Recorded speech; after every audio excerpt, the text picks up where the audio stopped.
So students, now I am going to explain you the effect of depreciation and appreciation on imports and exports. Okay.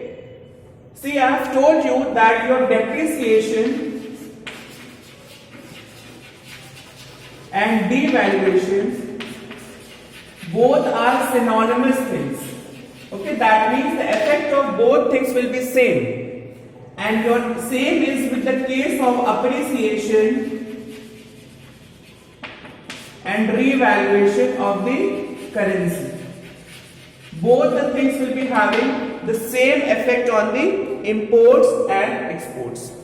Now let us create a model for understanding this. This is the, for example, this is India.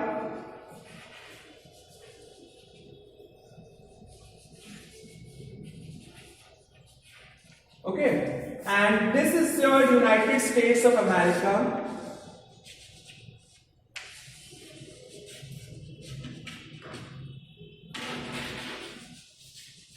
Okay, this is India,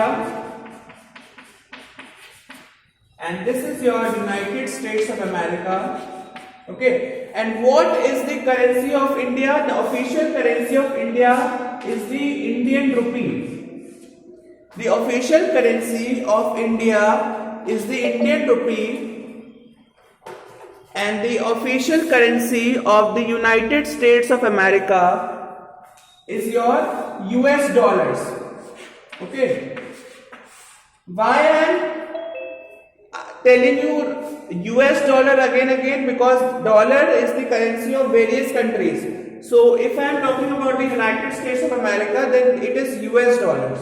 And we all know that USA and India, for instance, they are in an international trade. Okay, they are in a trade relation. Okay, USA, there is import and exports between both the countries.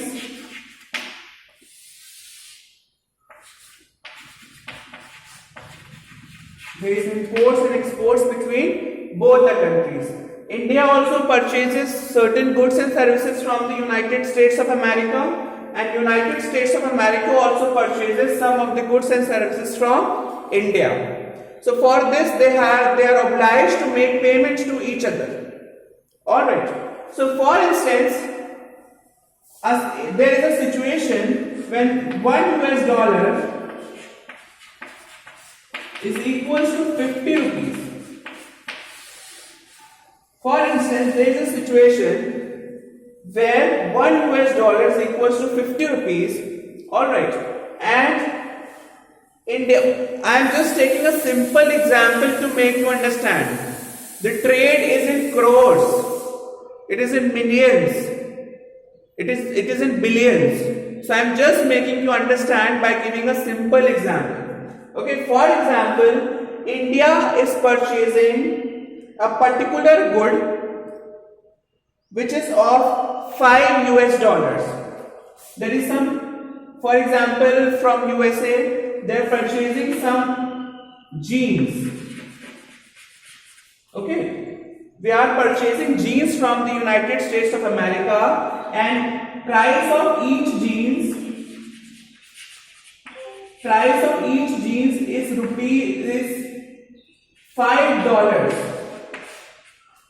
Price of each jeans is $5. Okay, so if we are importing 5 jeans from USA, and what is the quantity that we are importing? The quantity that we are importing is 5. That means we are importing 5 jeans from the United States of America, and how much payment we have to make to the USA? If the exchange rate is 50, if the exchange rate is 50 rupees equals to $1, how much you have to pay? If $1 is equals to 50 rupees, then $5 will be equals to how much? Wait, let me change the settings.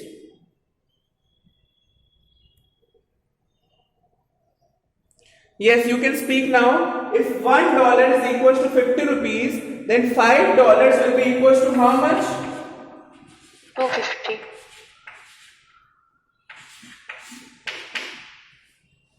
250 rupees. $5 will be equals to 250 rupees. And if I am purchasing 5 jeans from USA, then what payment I have to make? What payment I have to make? If I am taking it in dollar, then 5 into 5, that means $25 I have to pay. Okay, and if I am writing it in rupees, then how can I write? What will be the value in rupees? If I have to convert it into rupees, $25 converting into rupees at the exchange rate of 50 rupees per US dollar. So we will do 50 into 25. Yes or no? Sir, blackboard is not visible. Wait.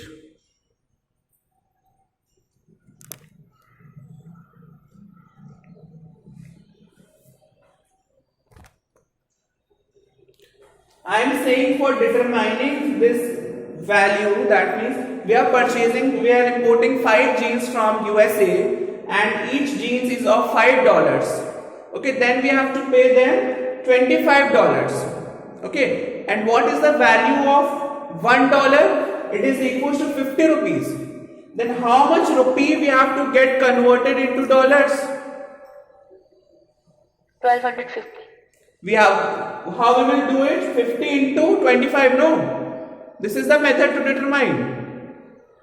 We will do 50 into 25, then what will be the answer? Tell me the answer. 1250. 1200. 1250. 1250.